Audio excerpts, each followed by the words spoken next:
I have no idea, as your dad, how much hurt that just caused. She deceived her family. Anybody that will use a mother's love to get drugs, that's terrible. Now comes the moment of truth. I've thrown in the towel. I want you to pick the towel back up because you're going to need it. Let's do it. If we're going to do something here that matters, then we got to deal with the truth. Have a good show, everybody. Here we go. If I can help get this family back on track, are you willing to do that? Ready, three, take. This is going to be a changing day in your life. Well, for those of you at home, we shoot the show out here in California, in Los Angeles. And when you think of our neighboring Orange County, California, you immediately envision pristine beaches, sprawling hills, layered with beautiful and immaculate homes filled with picture-perfect families, right? Well, my first guests live in this beautiful community and fit the image and facade that comes with living there.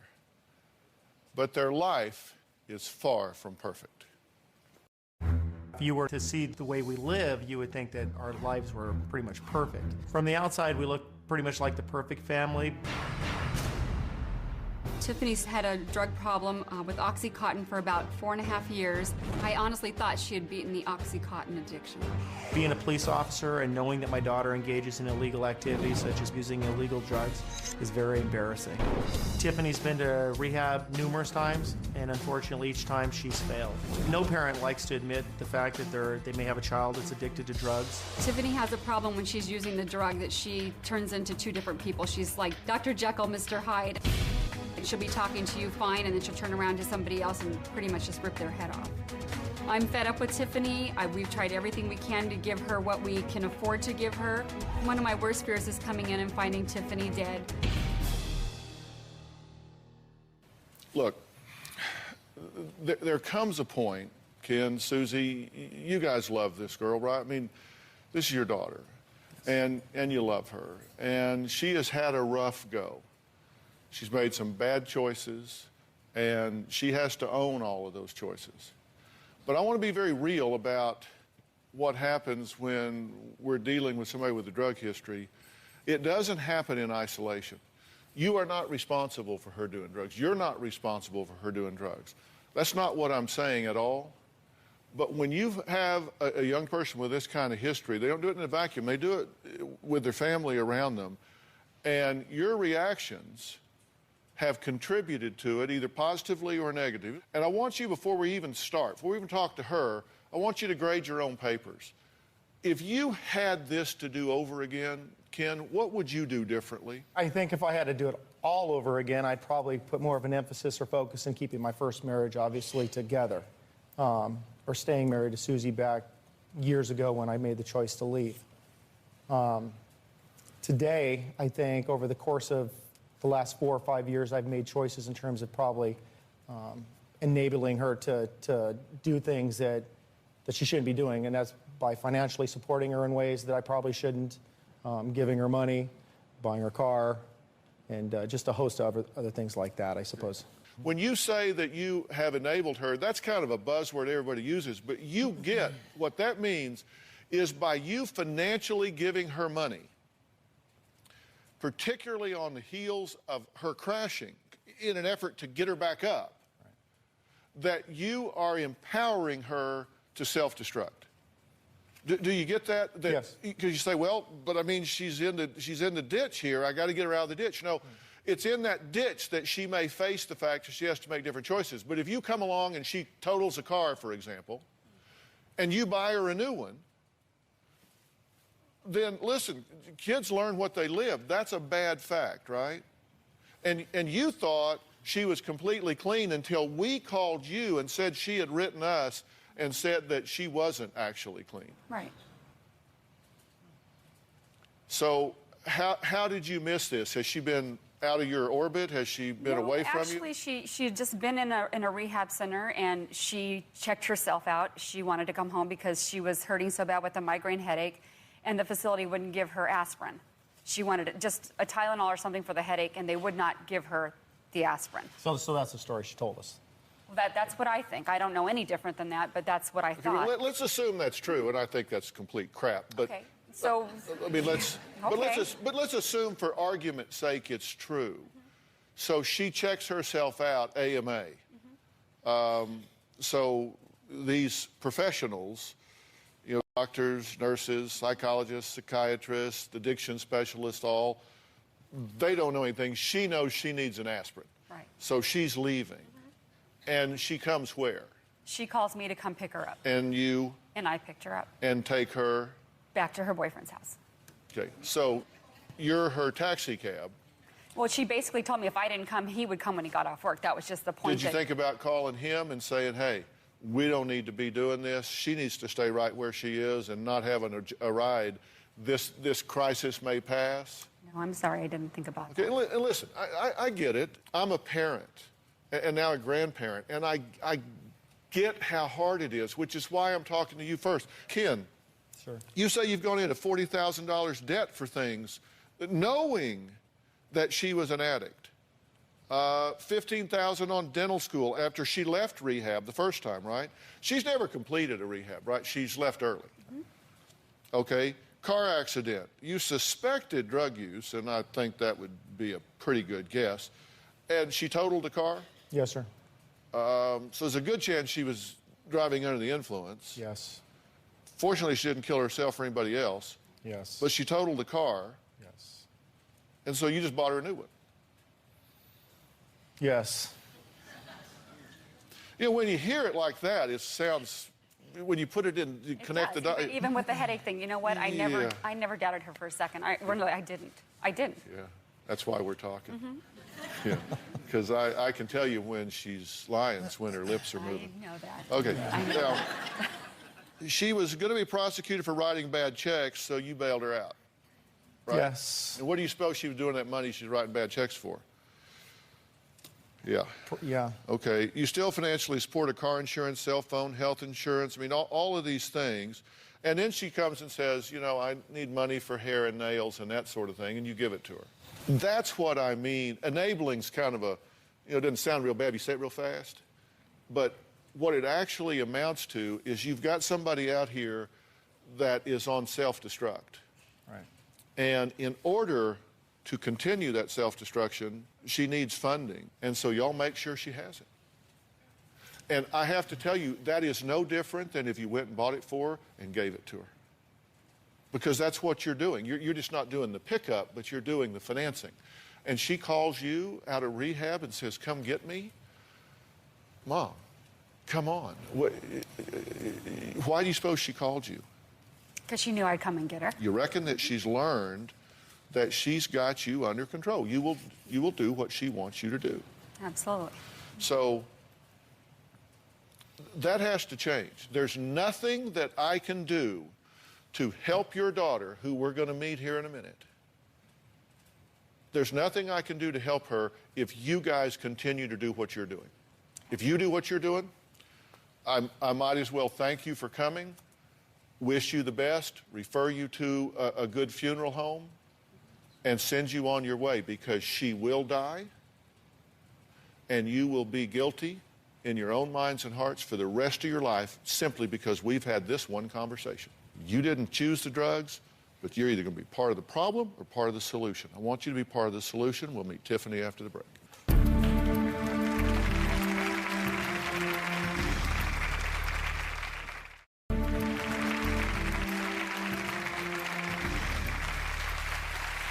Well, I'm here with Ken and Susie. They are divorced now, but they are the biological parents of a beautiful daughter, Tiffany.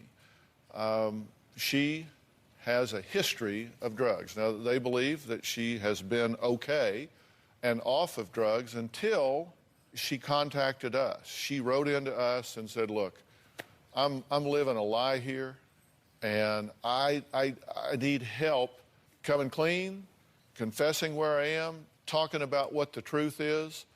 So let's bring Tiffany out so you can meet her and add her to this conversation.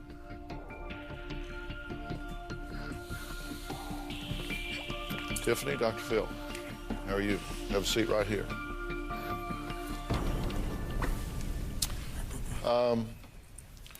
You wrote me a letter. Why now? Why me?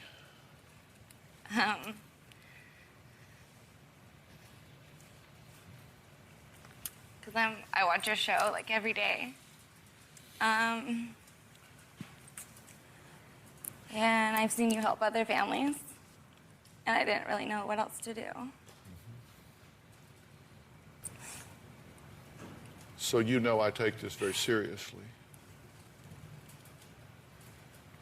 Well, Tiffany said that she's been lying to her parents for the past year. She says that she is ashamed of where she is and what she's doing. Let's take a look. My parents have no idea that I'm using heroin. I'm really scared to tell them. I switched from Oxycontin to heroin. My body is sick without heroin. I've been to rehab 3 times. All 3 times I didn't finish the program.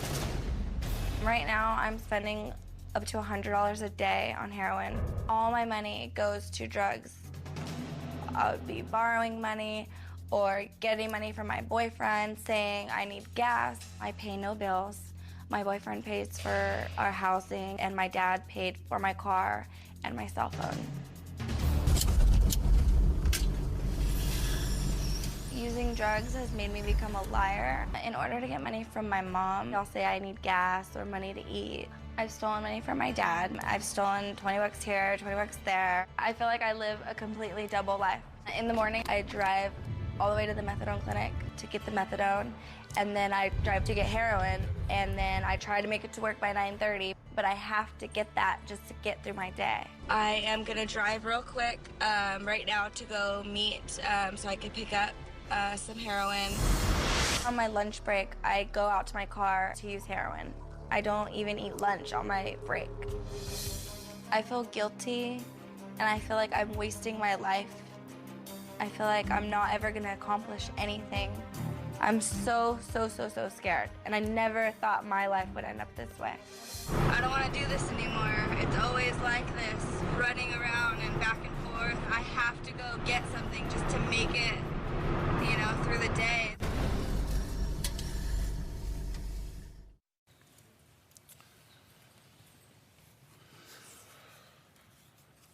So, Dad, share what's in your heart.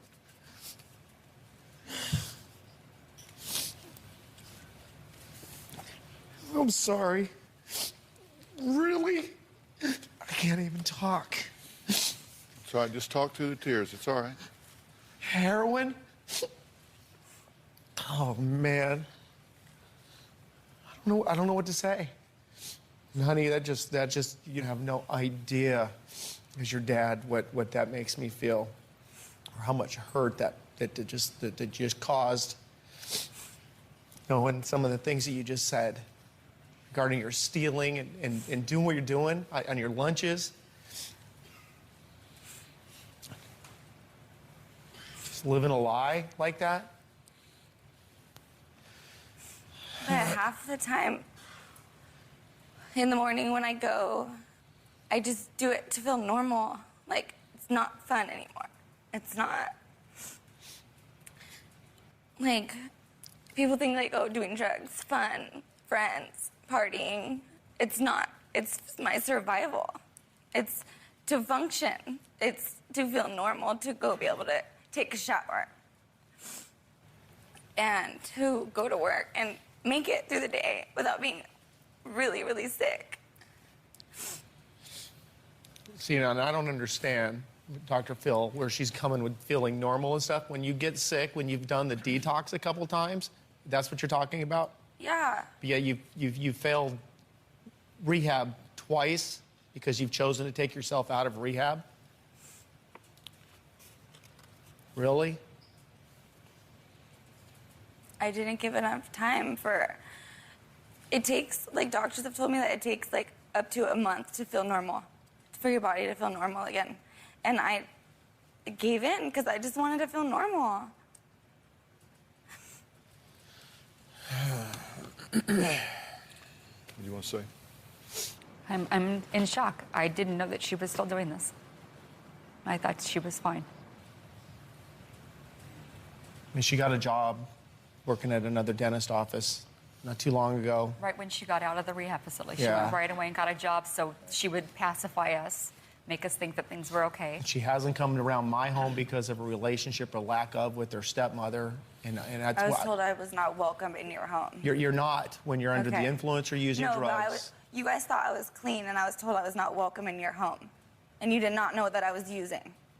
Well, I knew the other day after you The did other your- day, yeah. no, I was told I was not welcome in your home when you guys thought that I was clean. No, but when you came to the home and you were told you weren't welcomed, it was because how you acted at the house and I'm not talking about on Sunday. Okay, I'm talking back when you disrespected Christy by yelling at her in our home and It acting the wasn't way just you did. me. Regardless, that's what you can't Okay. come into our home and talk to Christy like that and expect that you're going to have open arms when you come through the door. This is the problem. They think that we have family issues because of the drugs, just because of the drugs. We do. No. That's a cop-out, Tiffany. No. Yes, because when you're not under the influence and you're a pretty young girl that's sober, we never have issues or problems. Other than I know you're gonna resort back and you're gonna say it's because We've always had issues with my stepmother before drugs. Are you kidding me right now? Are you kidding me when you said that you haven't had a relationship with Christy before? On When she's and helped off, you on and detox? off. Yeah, it's on when you want it On to be and on, and off, it's off but when you're having issues. That's not true. It Well, I'll is tell you true. what, we're going to take a super quick break here, and we're going to add this stepmother, Christy, and we're going to talk this out and figure out whether there's a plan we can move forward here when we come back.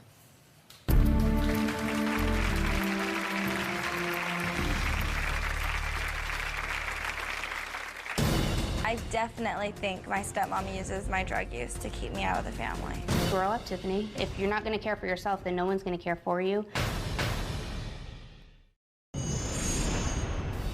I feel like my dad chooses my stepmom and my half-brother over me all the time because he got remarried, and even before I was on drugs, they never would call me. Unfortunately, because of the drugs, we don't have a relationship like we should have.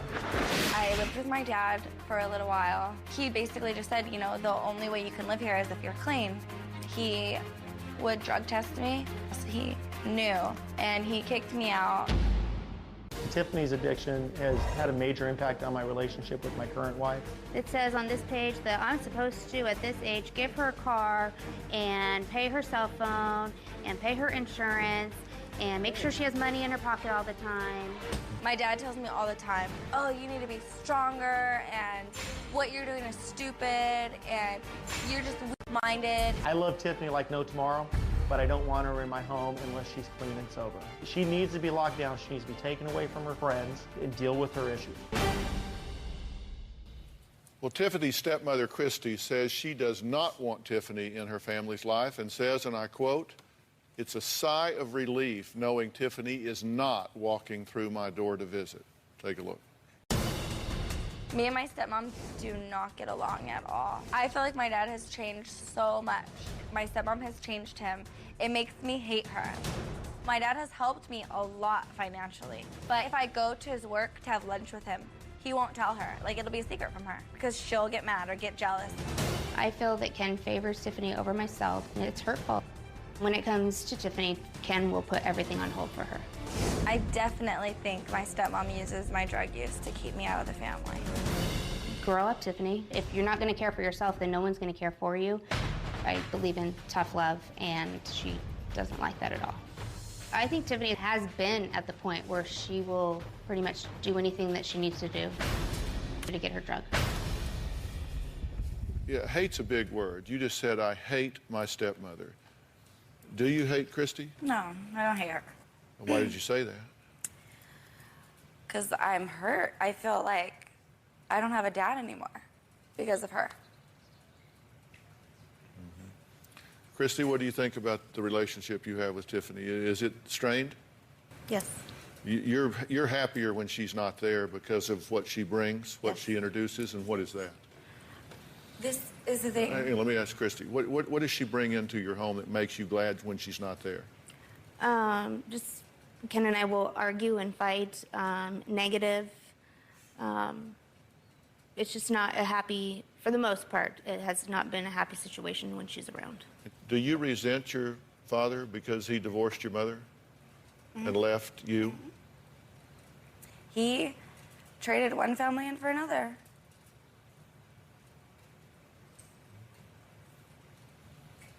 Even before my drugs, she has said, I am jealous of you and your father's relationship because me and my dad weren't close growing up.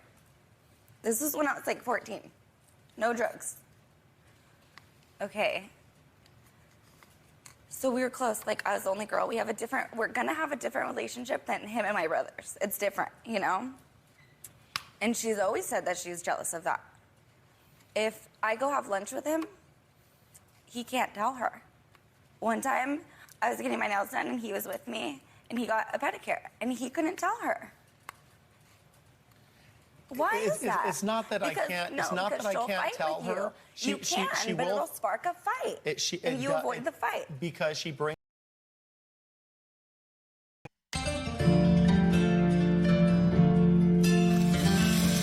If you could take the sword, take the pill and don't get hurt because you've had to leave. You've had to change the heart. But now you're here to save the world for someone else too. Would you let your tears be in the middle of the night? Use my last you walk by, and then you said goodbye. What's it gonna take to make your cry? Please forgive me.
Valid concerns or issues about you when we're together. My giving you money, did you give her money? And you're right, I have sometimes not been honest with my wife, Christy, because of our relationship. And I again, apologize. She knows. I've given things to you that I really shouldn't do. both your mom and Christy have said, you know, why? Why but are it's you doing different these things for her? That she can be like, oh, I believe in tough love, like. Obviously, she's been right though. Okay. I mean, but it's like, I feel like I have a mom, I have a dad. Like, I don't need another tough person on my case every day. Like, well, you can be my stepmom, and she's like, I want to be your friend. The problem is that we haven't been as tough as Christy. No, but I'm not gonna. With our relationship, how it is, like, I didn't grow up with a stepmom, like, knowing, like, oh, my second mom. Like, it wasn't like that. She came into my life, and I was like, oh, say hi to your new mom. Like, my dad told me, I'll never get remarried. I'll make sure that you guys, like, say it's okay and like her and approve. And you went and got engaged and didn't tell us, okay? I remember, we're engaged, coming home. Okay, she got pregnant. The way I found out, I'm sleeping, and my dad comes and wakes me up, and this is when I was like 12, 13, 14, I don't know. Hey, by the way, her family's coming over today, so just a heads up, she's pregnant. Like, are you kidding me? I honestly don't remember that. You don't remember anything, though. I do, and it hurts. You don't remember nothing. Is that your theory of why you've chosen to medicate yourself? No, I don't blame that on anybody. What do you blame it on? Because that's what we're talking about here. The fact is, you are a heroin addict, and you did heroin today, correct? This morning. You've done heroin this morning, before you came here. We'll be right back.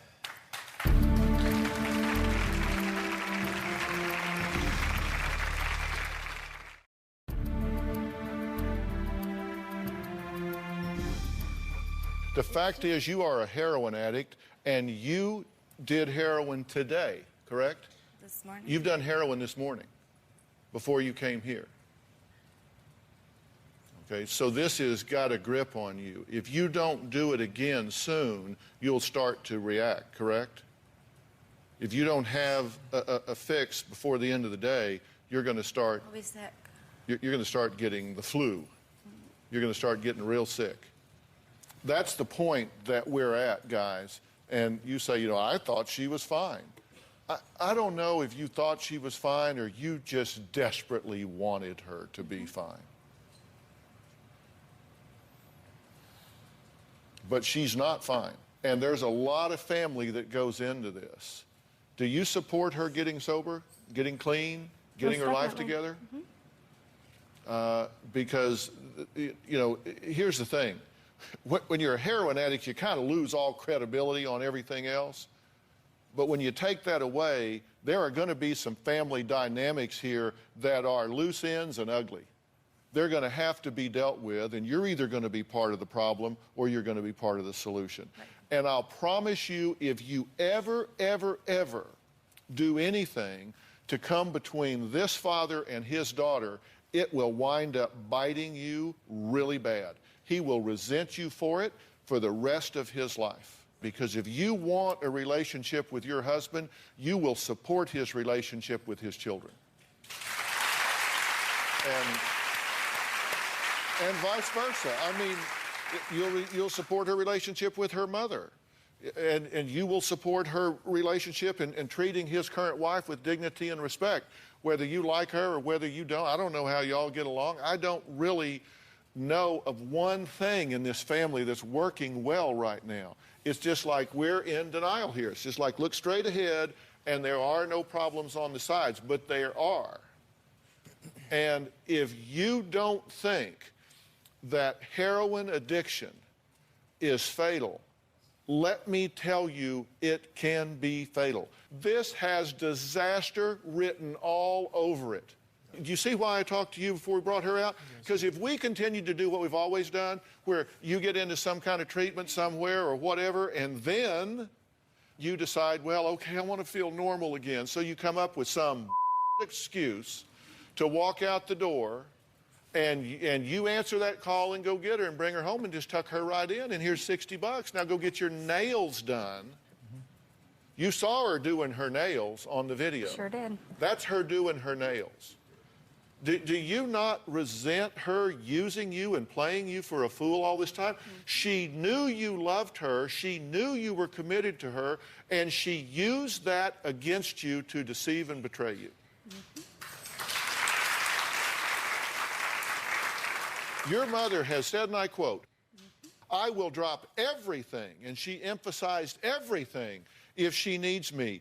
100% accessible for her. I want her to know I love her. And you know that, and you use it to stab her in the back, and shame on you for doing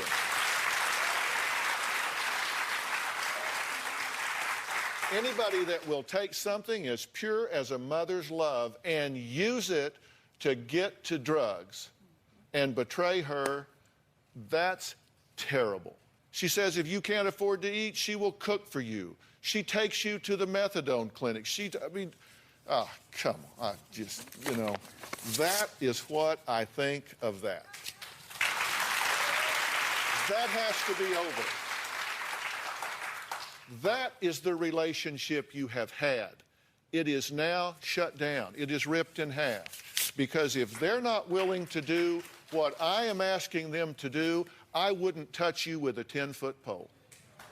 I wouldn't touch you with a 10-foot pole.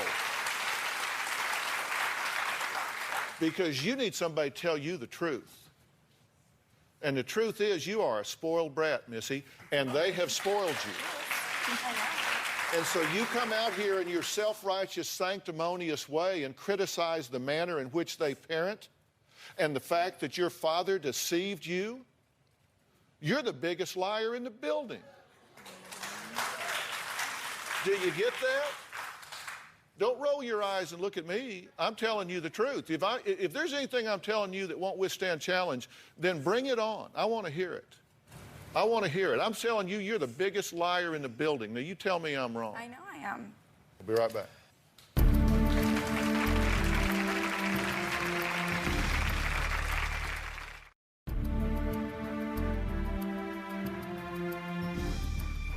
You're the biggest liar in the building.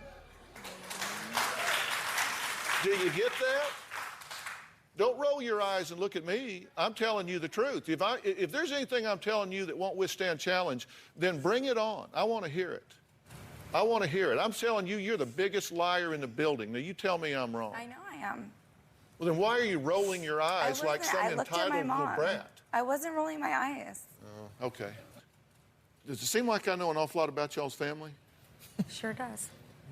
Do you know why I do? There are two reasons I know. One is y'all have been very candid and forthcoming. And the other reason that I know so much about you is it's like looking through a picture window. It is so transparent.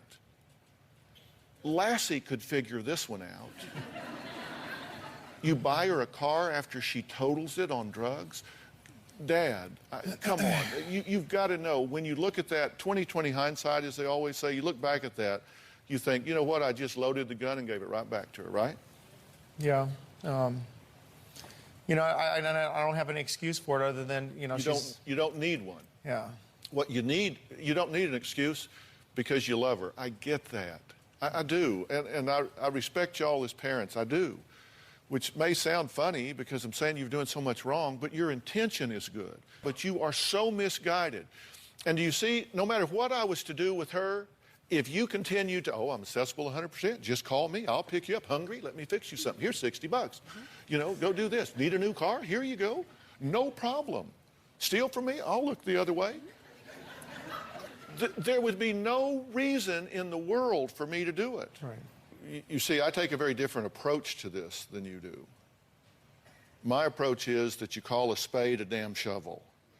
And I'm saying that this is a spoiled, entitled heroin addict that expects you to bail her out and let her abuse herself in a way that is life-threatening. That can't happen. It cannot happen. And if you can't come over to my side in the way this is handled, then there's no pointing us going forward. And we're there. Trust me. On your side. This. Don't know what else to do, Dr. Phil. That's why I'm here. I mean, I think I mentioned I've thrown in the towel. I don't know what else to do for my daughter. I want you to pick the towel back up and put it around your neck because you're going to need it. You're going to need it. I need you. you're a cop. Yes, sir. I need you to bring the professional skepticism to this that you would if you picked up one of these people's kids. And you know what?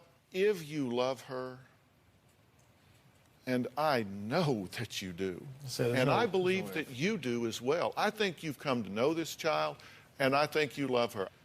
She needs to know that this is the last time around the track, that you're not going to do this with her anymore. Right. And so I'm going to tell you what I'm going to do. I'm going to dismiss y'all right now. I want you guys to go back to the green room without me. And I want you to have a conversation among yourselves back there. And you're either going to come back out here and tell me that everybody's on the same page here. No more coddling this kid. She goes where she needs to go for however long she needs to go, and she has to do whatever she has to do. And let me tell you something. It ain't some 28-day wonder.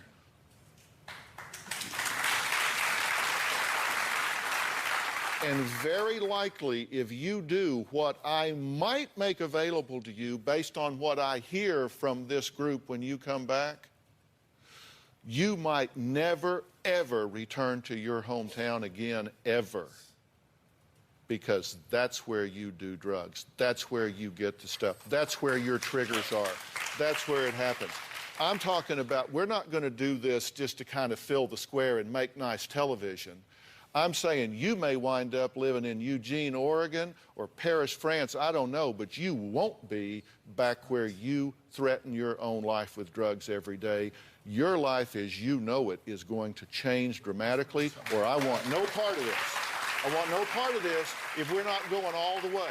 And so you guys, I'm not going to waste the resources. I want you guys to go back. Bones, AJ, I want to take these guys back. We will shut this show down and let you speak as a family. And we're just going to take a big, long break until you get back.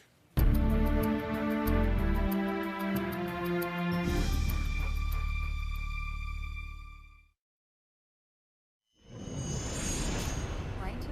We're doing this. This is it. This is the last time. This is it. We're done. We're clean. We're sober. We're going to be responsible adults and make good decisions. Right? From now on, 2 choices, you're going to make the right one, the good one. Right? And whatever Dr. Phil says is what you're going to do. You got to want it, Tiff. You don't want have it? to want I do not want us. it. Okay. Not us. Let's do a group hug. Come on. All right. Love you, right? We're in agreement. We're in. Whatever we got to do. We're in. We're back. You've just been watching a couple of commercial messages for a few minutes, but we've actually been gone a pretty good while because I asked Tiffany, her biological parents Ken and Susie, and stepmother Christy to go backstage and discuss whether or not they are ready, not just as Tiffany, but as a family unit to do what has to happen to really give Tiffany a chance to get clean and sober once and for all. And I have to say, one of the things that frustrates me most in this profession over the years is people that, like, they'll have a kid or someone that's creating a lot of problems, and they'll drag them to the altar of the therapist, drop them off, and say, okay, fix them, and we'll be back when you call. Well, it's just not that easy. You know, no, you're not going to just drop them off. Everybody's staying. Everybody's staying because there's more to it than just her. You're the squeaky wheel, you're making the noise, but it's about everybody. So I ask you guys to go back and sit down and see if you could redefine a family dynamic here, because I can't do this if y'all are going to sabotage me. Tell me what you have to say. We're hopeful you can give us some guidance or put us on a path to whatever we need to do to save our daughter. And she wholeheartedly has shared with us that she wants help. I'm just pleased to know that she is still reaching out for some help. And us as a family, we want her here. And I feel, I'm going to go, and you've enlightened me a lot on some of the things that I've done, that I've recognized that I guess the car and the monies and all those things, I think We're going to come to grips with that as well. Now, I want you to look me in the eye and tell me, I said I was 100% accessible to her. 110% I'm doing this. She's done. You get it. I get You're it. tired of I get being it. used. You're tired of being manipulated. You're Done. tired of her using your love as a mother against you. Done. You're done. Done. No cars, no money, no Done. excuses. You're through parenting out of guilt. She can live under a bridge. Because you've been parenting from guilt. Done. You're behind this 100%. Yes, You want to do this? I do. There's no leaving this time. You start making noise about leaving, we'll get a 5150 commitment, put your ass right back where you were. There you go. And you understand that they're now on my side, Yep. and I'm on your side. So we're all pulling for you.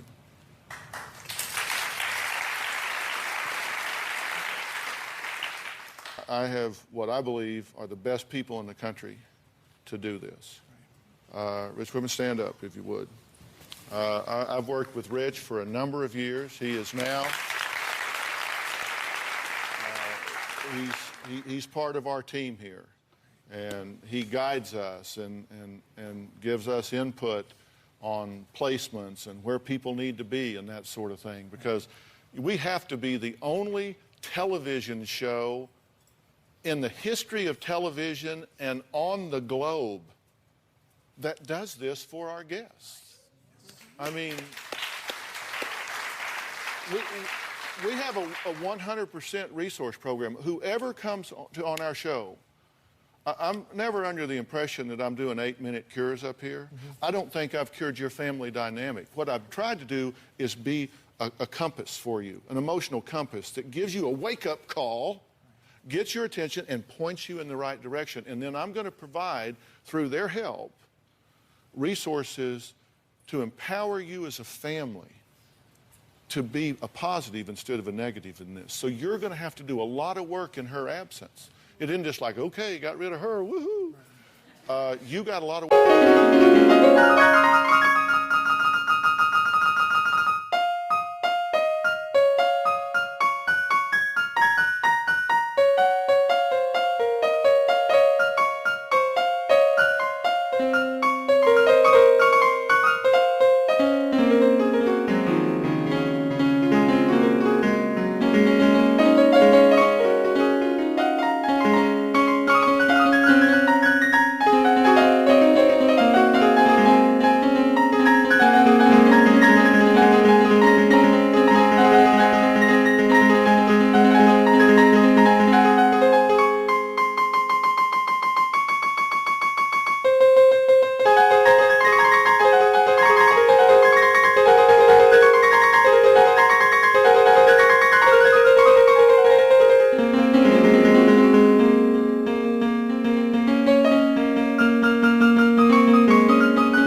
While she's gone. Right. And I'm going to provide that to you at our expense, not yours. Thank you. And what I ask in return is you grab on with both hands and you do this. Velvet, stand up if you would. This is Velvet Mangum. She's here. Velvet is the CEO and founder of Safe Harbor Treatment Center for Women.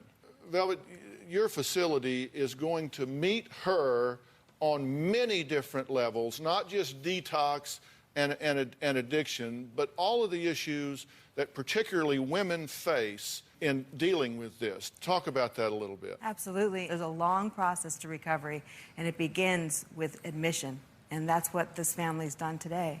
You are burning the bridge behind you right here, as scary as that is. We've done this before. Okay? All right. Deal. We'll be right back.